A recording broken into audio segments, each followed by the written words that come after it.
আজ ছিল সরস্বতী পুজোর পরের দিন, মানে দধিকর্মার দিন। দধিকর্মা বলতে বোঝায় একটা থালার মধ্যে দই, খই, চিড়ে, মিষ্টি, কলা সমস্ত কিছু একসাথে মেখে ঠাকুরের সামনে সকালবেলা পুজো দিয়ে দেওয়া হয় এবং তারপরে সেই প্রসাদটাই প্রথম গ্রহণ করা হয়। এই যে দেখতে পাচ্ছেন থালায়, সেটাই মা সকালবেলা দিয়েছিল। তো তারপরে সেটাই খেলাম স্নান টান করে। তারপরে এই যে আসন গুছাতে বসেছি। প্রথমেই গোটা ফলগুলোকে সুন্দর করে একটা প্লাস্টিকের মধ্যে ভরে নিলাম, তারপরেই নাড়া দিলাম ঘট নাড়া দেওয়ার আগেই এই প্রসাদগুলোকে সরিয়ে নিলাম। মা সুন্দর করে ফুল দিয়ে সাজিয়ে দিয়েছিল ঘটের চারপাশে, তো সেগুলোকে পরিষ্কার করে নিলাম। তারপরে এই ঘরটাকেও সরিয়ে দিলাম। এবারের মতো সরস্বতী পুজোর ঘট নড়ে গেল। এবার এই দেখুন, এইটা হচ্ছে পিতলের একটা ডাব, আমি সরস্বতী পুজোতে দেবো বলে কিনেছিলাম।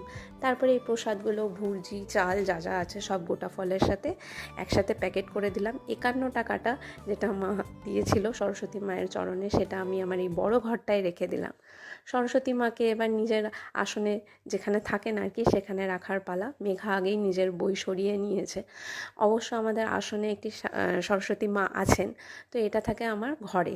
আর তারপরে এই যে সব থালা বাসন পুজোর সব নিয়ে কলপাড়ে চলে গিয়েছিলাম। বাসন টাসন ধোয়ার পরে এসে ঘরটাকে পুরো পরিষ্কার করে দিলাম। আসনও পরিষ্কার হয়ে গিয়েছে।